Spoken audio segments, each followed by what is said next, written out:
Shalom, nous allons étudier le daf Ain Bet dans Masechet Avodah Zarah et nous allons reprendre 5 lignes à la fin du daf Ain Aleph Amud Bet. La Gemara tente toujours de trancher la question: est-ce que les goïms peuvent acquérir et vendre par Meshicha? Amal Ravina le Ravashi, Ravina dit Ravashi, Tashma vient apprendre de là.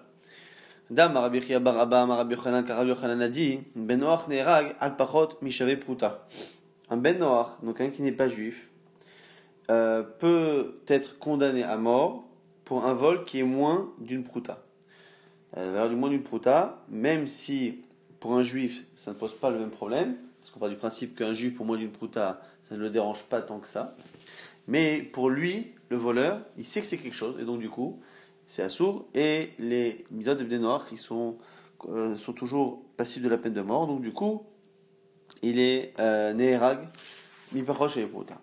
L'onita, pourquoi l'onita? L'onita les chavon, mais il peut pas rembourser, il n'y a pas besoin de rembourser parce que le juif il est pas makpi là-dessus. Et si tu penses que si tu penses que le goy ne fait pas acquisition en tirant un objet, alors Amaïnerag, pourquoi le condamner ce goy? Puisque si on n'acquiert pas en tant que goy en prenant un objet simplement, c'est-à-dire que ce voleur-là n'aura jamais réellement acquis l'objet, s'il n'a pas acquis, c'est comme si finalement l'objet du juif restait au juif, simplement il s'était déplacé géographiquement. La Gemara dit c'est pas une preuve. Mishum Tsarel Israël. Peut-être que c'est pas considéré effectivement comme un vol, simplement il a contrarié le juif de lui avoir enlevé cette chose-là qui vaut moins d'une prouta. La Gemara dit Umaï lo nitan le ishavon, deino betorat ishavon, et la Gemara nous dit donc quand on dit qu'il peut pas rembourser, c'est pas réellement qu'il n'y a pas de mise à rembourser, puisque on est en train d'expliquer ici éventuellement qu'il n'y aurait même pas bichlal de notion de vol. Donc s'il n'y a pas de notion de vol, c'est qu'il n'y a pas d'obligation de Ve'eshiv et Tagezela de rendre le vol qu'il a volé, parce que c'est pas du vol. En tout cas, Ve'enot Betorat Ishavon. C'est-à-dire que il faudrait expliquer ici que ça veut dire qu'il n'y a même pas bichlal de misage. C'est pas qu'il n'a pas besoin de le faire, c'est qu'il n'y a pas de misage, qu'il n'y a pas de vol. La Gemara continue d'essayer de prouver Yachi. Alors explique-moi la fin de cet même enseignement. Pourquoi?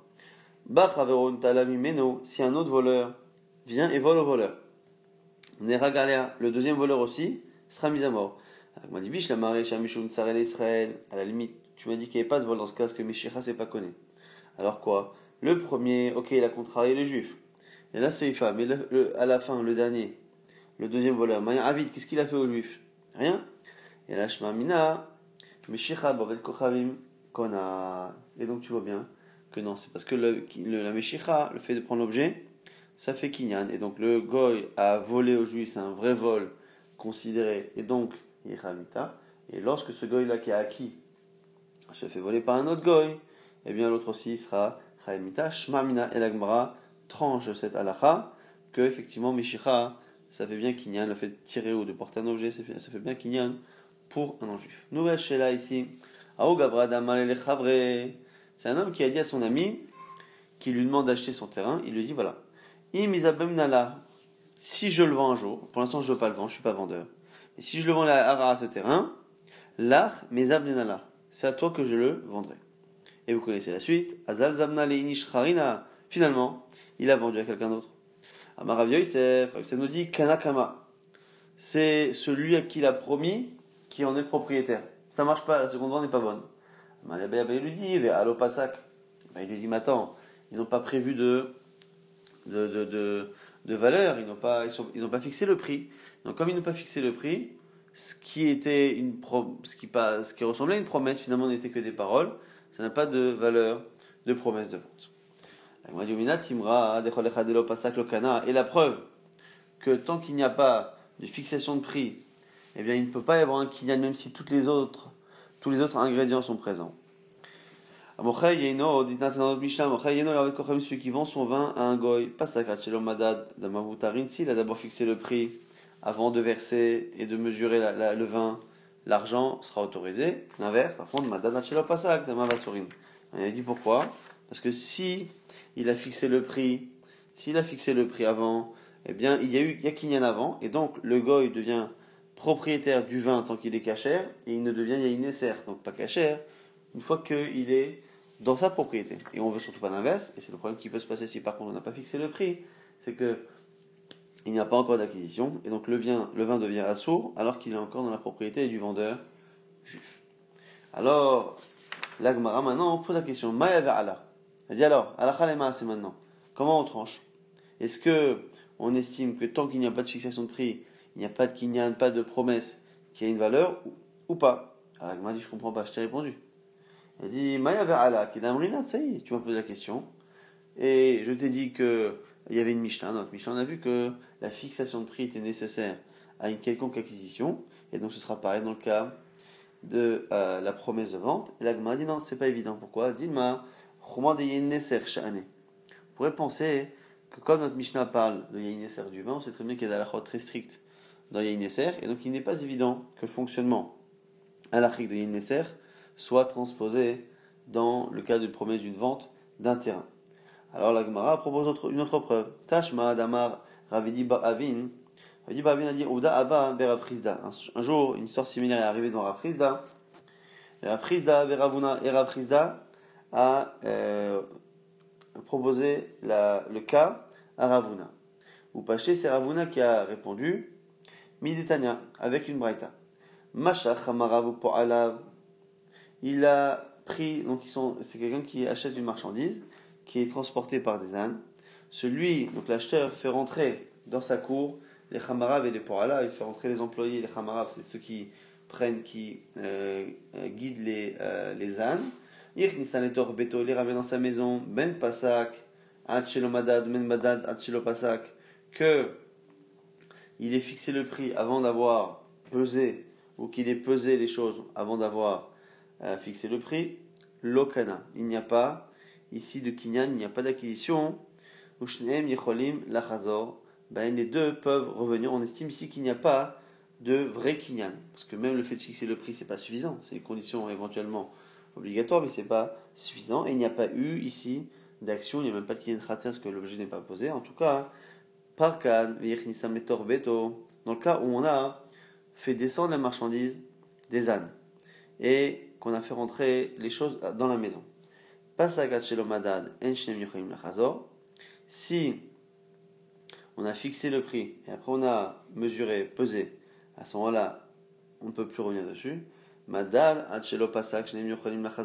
cas où on a d'abord mesuré avant d'avoir fixé, ils peuvent revenir. Donc on voit ici que même si on a enlevé les marchandises des animaux et qu'on a commencé à peser, à mesurer, s'il n'y a pas eu de fixation de prix, ça ne marche pas. Et donc, a priori, ça répond à notre question.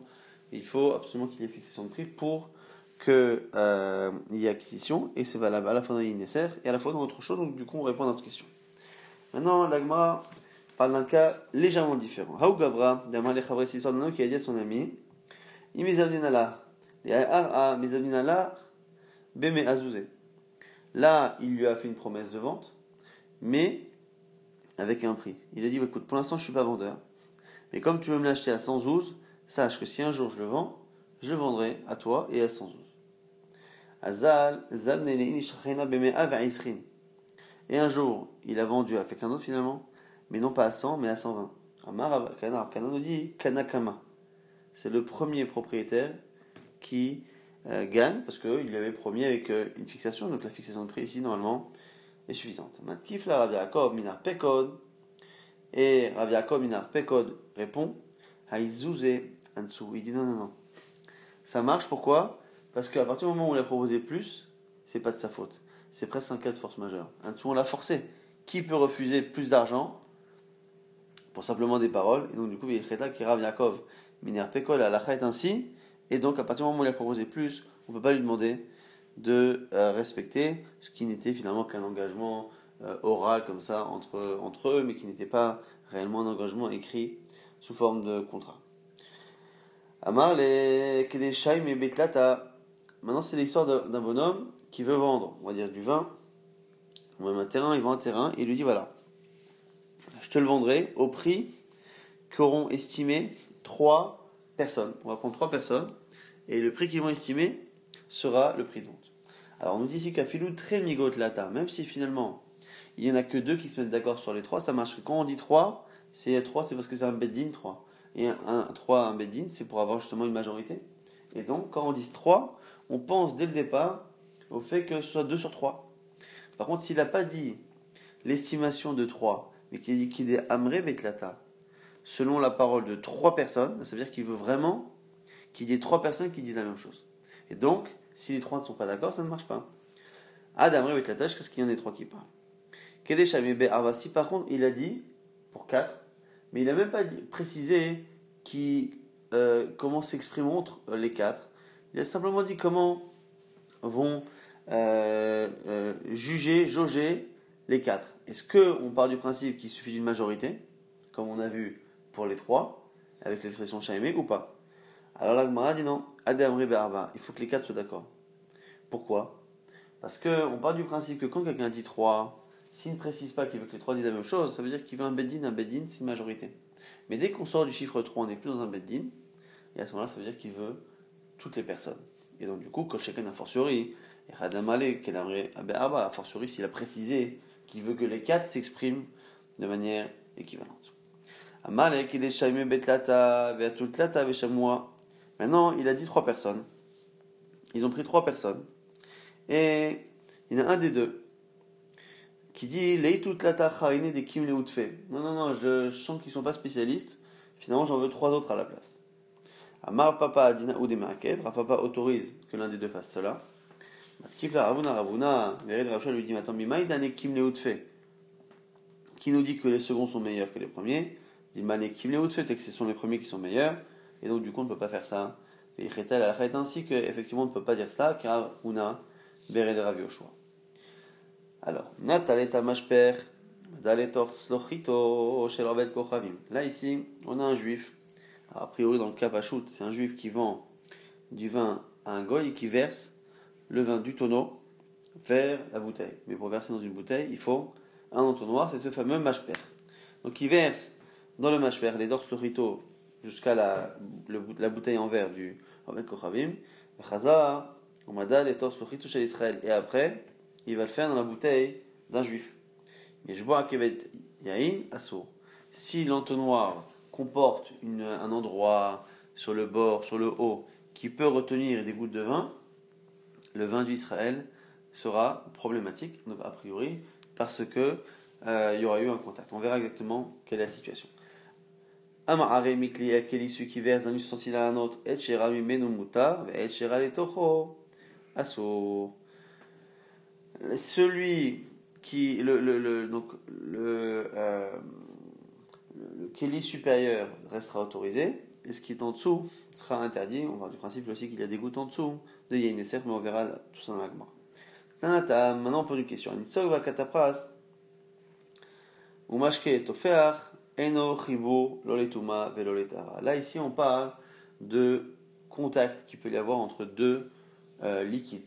Lorsque l'on a deux bassins et que ces deux bassins par exemple sont en contact par le biais d'une ouverture deux bassins de piscine qui sont liés, à ce moment-là ça fait un chibur, on estime que les deux sont finalement un seul et même bassin. Maintenant ici, on va voir quand est-ce qu'on peut lier deux liquides. Et là ici, dans le premier cas, c'est Nitzok. Nitzok, c'est un jet. Il y a un tonneau qui verse dans un autre tonneau, et donc les deux tonneaux sont reliés par le jet. Est-ce que ce jet-là fait qu'au moment du jet, on estime que finalement le tonneau d'en bas, le tonneau d'en haut et le jet sont finalement une seule et même entité. C'est un seul liquide, et à ce moment-là, on a toute la halachot qui en découle. Alors là, on dit que non. Katapras, c'est un peu différent. Katapras, ça ressemble à Nitzok, simplement au lieu que le liquide, le jet soit en l'air, il coule sur une forme de pente ou de cascade. Katapras, c'est aussi une cascade. Et donc du coup, si on a ce contact-là, on a la même question. Mashketofer, c'est quoi? C'est lorsque, imaginez que vous avez un bassin d'un côté, un bassin de l'autre côté, qui ne sont pas en lien, si ce n'est que entre les deux bassins, il y a, comme dans une piscine, le sol est mouillé. Mais le sol est légèrement mouillé, il est mouillé que ce qu'on appelle tofer. Tofer, c'est-à-dire qu'il est mouillé, mais il n'est pas assez mouillé pour pour mouiller lui-même quelqu'un d'autre. Ça veut dire que si je le touche avec mes doigts, je vais sentir une humidité, mais mes mains elles-mêmes ne seront pas assez humides pour que quelqu'un sente l'humidité après en touchant mes mains. Donc ça doit faire. Et toutes ces choses-là, le jet, la cascade et la chose qui est juste humide, eh bien c'est pas un chibour, ça ne permet pas de relier deux entités liquides, l'ol et touma, mais l'ol et tara, ni pour purifier, ni pour impurifier, excusez-moi, ni pour purifier, c'est-à-dire pour purifier, c'est pour faire de mikvaot. On a par exemple un bassin d'un mikvé caché et l'autre qui est une piscine d'eau du robinet. Pour relier les deux et faire en sorte que l'eau du robinet devienne aussi comme un mikvé, il faut qu'il y ait un vrai lien entre les deux. Et donc, le fait qu'il y ait simplement un jet, le fait qu'il y ait une cascade, ou le fait qu'entre les deux il y ait un sol qui soit simplement humide, ne suffit pas. Donc ni les touma ni les tar. Alors, Amaravuna, Ravuna nous dit tout de même que Nitok, Vekatrapras, tout ce qu'on vient de dire qui n'est pas un chibour, un contact pour Tumatara, ça l'est par contre pour Yain Neser, c'est une khumra de Yain Neser. Maner Ravuna, Anachman, dit Ravuna, Menalach, ha, d'où tu sais dire cela? Il m'a bidet nananitzok vakatapras ou mashketofer eno chibour le tumavelo le tahara. Si tu veux dire que c'est à cause de cette Mishnah qu'on vient de citer, qui dit que Nitzok katapras ou mashketofer, c'est pas un chibour pour Touma Tahara, et tu fais une déduction que ça l'est pas pour Touma Tahara, mais si on l'a dit pour ça, ça veut dire que ça l'est par contre pour autre chose, et donc ce serait Inneser. Donc Touma et Tahara ou Delo avait chibour. Alénian Inneser avait chibour. Il y a un problème, pourquoi? Et Masefa, tu peux faire la déduction inverse avec la fin. À la fin, on a dit quoi? Ashboren, que Ashboren, un bassin qui est stagnant, Chibour les Touma Veletara, ça fait effectivement un lien entre deux liquides. Si entre les deux il y a quelque chose de statique. Et du coup, on pourrait dire ça, que Ashboren ça marche pour Toumatara, les Toumatara ou Deave, Chibour. Allez, Yeser, mais dans un autre cas, c'est pas Chibour. Donc dans Yeser, ça marcherait pas. Et ça n'a pas de sens. Et là, mais Alikalemi Shmamina, donc tu vois bien qu'on ne peut pas faire de déduction de ce type-là. On essaie de déduire en disant Tnan, Natal, Tamashper, ou Madal et Tors, Lochito, Shalav de Krav, dans la Mishnah, que celui, a priori un juif, qui verse son vin cachère dans la bouteille d'un non-juif par l'intermédiaire d'un entonnoir et qui après va utiliser ce même entonnoir pour verser dans la bouteille d'un juif. On a dit que le vin est assourd. S'il y a un peu de vin sur l'entonnoir, c'est assourd. On pose la question, on dit pourquoi? Pourquoi le vin qu'il y a sur l'entonnoir est assourd?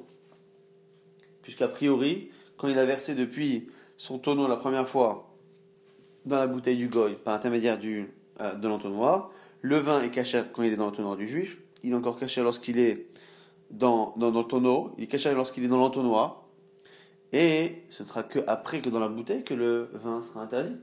Mais tout ce qui est sur l'entonnoir, même s'il y a des gouttes qui restent, elles doivent être cachées.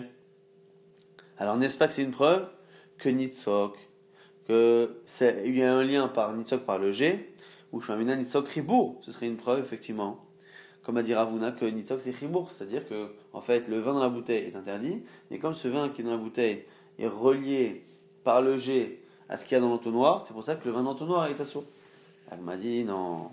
Taner Abechia, chez Pachasto, Tzlochito. Non. On dit ici que c'est un problème. Pourquoi il y a un problème dans notre Mishnah? C'est parce que souvent, quand on remplit la bouteille, à la fin, quand on la remplit jusqu'au bout, eh bien, il y a du liquide qui remonte dans l'entonnoir. Et donc, à ce moment-là, c'est pour ça que le vin qui est sur l'entonnoir est interdit, parce que c'est le vin de la bouteille qui est remonté, qui a touché. Elle m'a dit donc quoi? Ah bah, l'opachasto, Tzlochito. Mais alors, ça veut dire quoi? Sinon, on a fait de telle sorte à ce que le vin ne remonte pas dans l'entonnoir. Ce serait quoi? Ce serait autorisé a priori. Alors, l'eau, donc tifshot, des nitzok et nos chibour. Et donc, selon toi, ça veut dire que nitzok c'est pas un chibour, puisque le problème ne se pose que si le vin remonte. Mais le fait qu'il y ait un lien, un contact par G, ce serait pas un problème? La Gemara dit non, c'est pas évident. Peut-être que, on sait pas. Non, tu peux très bien dire que dans notre cas, si effectivement le vin remonte, on est certain que c'est assaut. Par contre, dans le cas où ça ne remonte pas et qu'il y a un contact par le G, on reste avec une question entière. Donc on n'a pas de preuve ni pour ni contre. Tashma, on essaie encore de déduire. Amaremi kliel keli, shimaremi menomuta. On dit là-bas, toujours dans la Mishnah, deuxième cas, qui dit que celui qui verse d'un ustensile à un autre. Celui dans lequel c'est versé, eh bien, c'est assour. Celui duquel on verse est autorisé. Ha devne bene, assour, en disant de celui duquel le liquide vient, il est autorisé, ça donne l'impression qu'il n'y a que l'ustensile qui est en haut qui est autorisé, mais tout le reste est assour, et donc, même le jet. Ah, donc Shmamina, Nitzok Ribour, on va dire non. Et Nitzok Ribour, Afilu, des gavés, des manas, Namilitsa. Si réellement le jet était un lien, non seulement le jet devrait être interdit, mais même ce qu'il y a dans le tonneau. La Gemara dit c'est pas évident. Allo Kashia, des Kamekatef Katoufé. On peut très bien imaginer qu'il verse par à-coup, de telle sorte à ce que lorsque il y a le jet qui part, le liquide, le contenant inférieur, eh bien il n'y a plus de contact avec le tonneau d'en haut. Alors, la Gemara dit, Mikol Makom, Nitzok Ribour, mais on pourrait dire que le jet est quand même interdit par le diou qu'on a fait. La Gemara dit, mais c'est pas possible, parce que regarde, où ta mère et ma sefa, selon ta logique, regarde la fin de la Mishnah. Et Tchera les Toho de Asir, Adebne Minishare. On a dit que c'est seulement le tonneau d'en bas qui est interdit. Alors t'as qu'à dire aussi pareil. Il n'y a que celui qui est en bas qui est interdit, mais tout le reste, et donc le jet inclus, serait autorisé.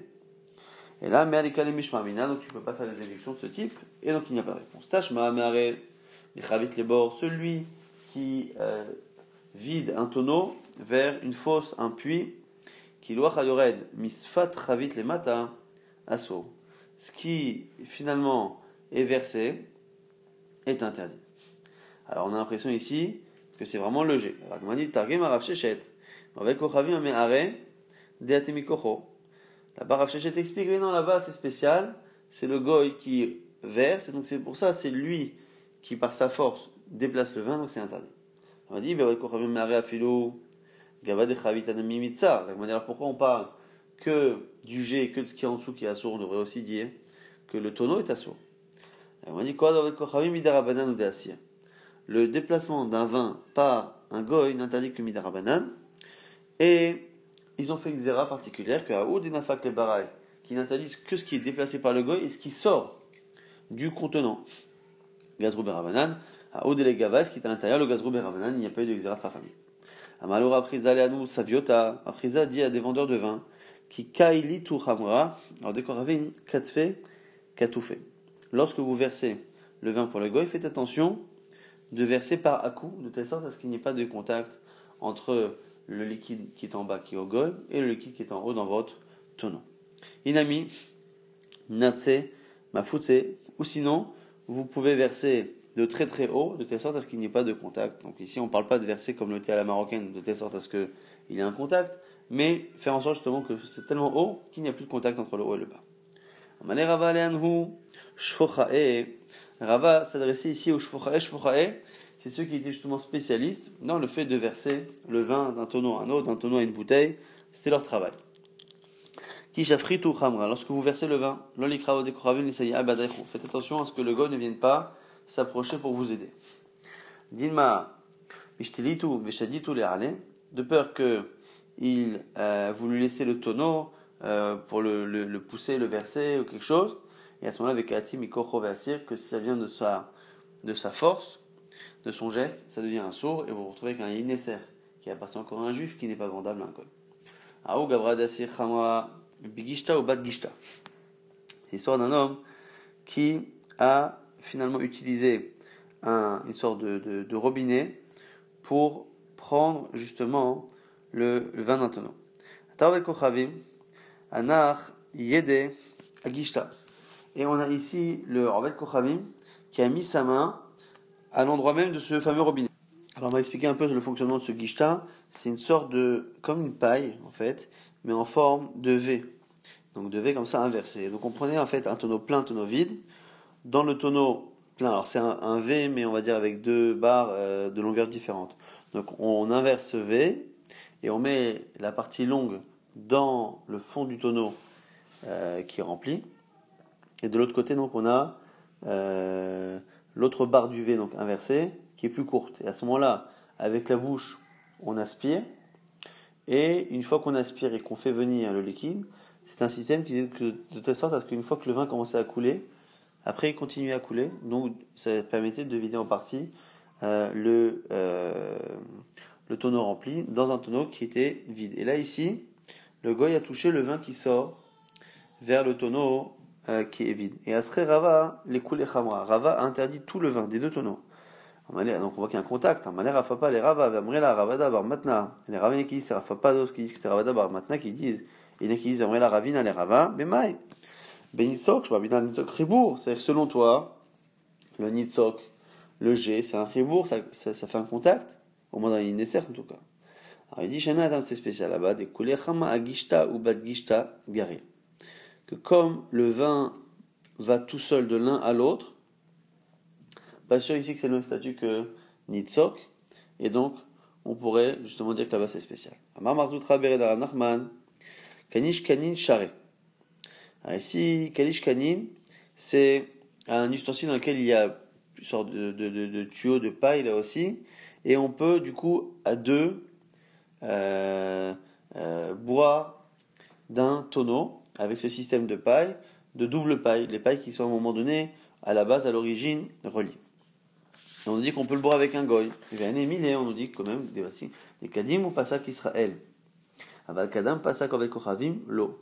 Il faut dans ce cas-là que le goy s'arrête de boire avant, que le juif s'arrête de boire avant et non pas le goy. Pourquoi? Parce qu'à partir du moment où le goy s'arrête de boire à la paille, il va avoir un peu du liquide qu'il a fait monter dans sa bouche, qui est resté dans la paille, qui va redescendre dans le tonneau, et qui va redescendre surtout dans l'autre, qui va être en contact avec l'autre partie de la paille sur laquelle il est en train de boire, et qui va être un problème, alors qu'à la limite, quand ils boivent tous les deux en même temps, tout le vin qui part dans la paille du goy va terminer dans sa bouche, et pas dans celle du juif, mais là il y a un retour. Rabba Baravuna Ikla Lebe Rej Galuta, Rabba Baravuna est parti un jour au Rej Galuta, Sharalo le Mishta Peknish Kanin, et il aura autorisé à boire de cette manière. Et l'équilibre kadamre que Rabba Baravuna fait Ishte Beknish Kanin, que lui-même a fait cela, et c'est comme ça qu'il aura autorisé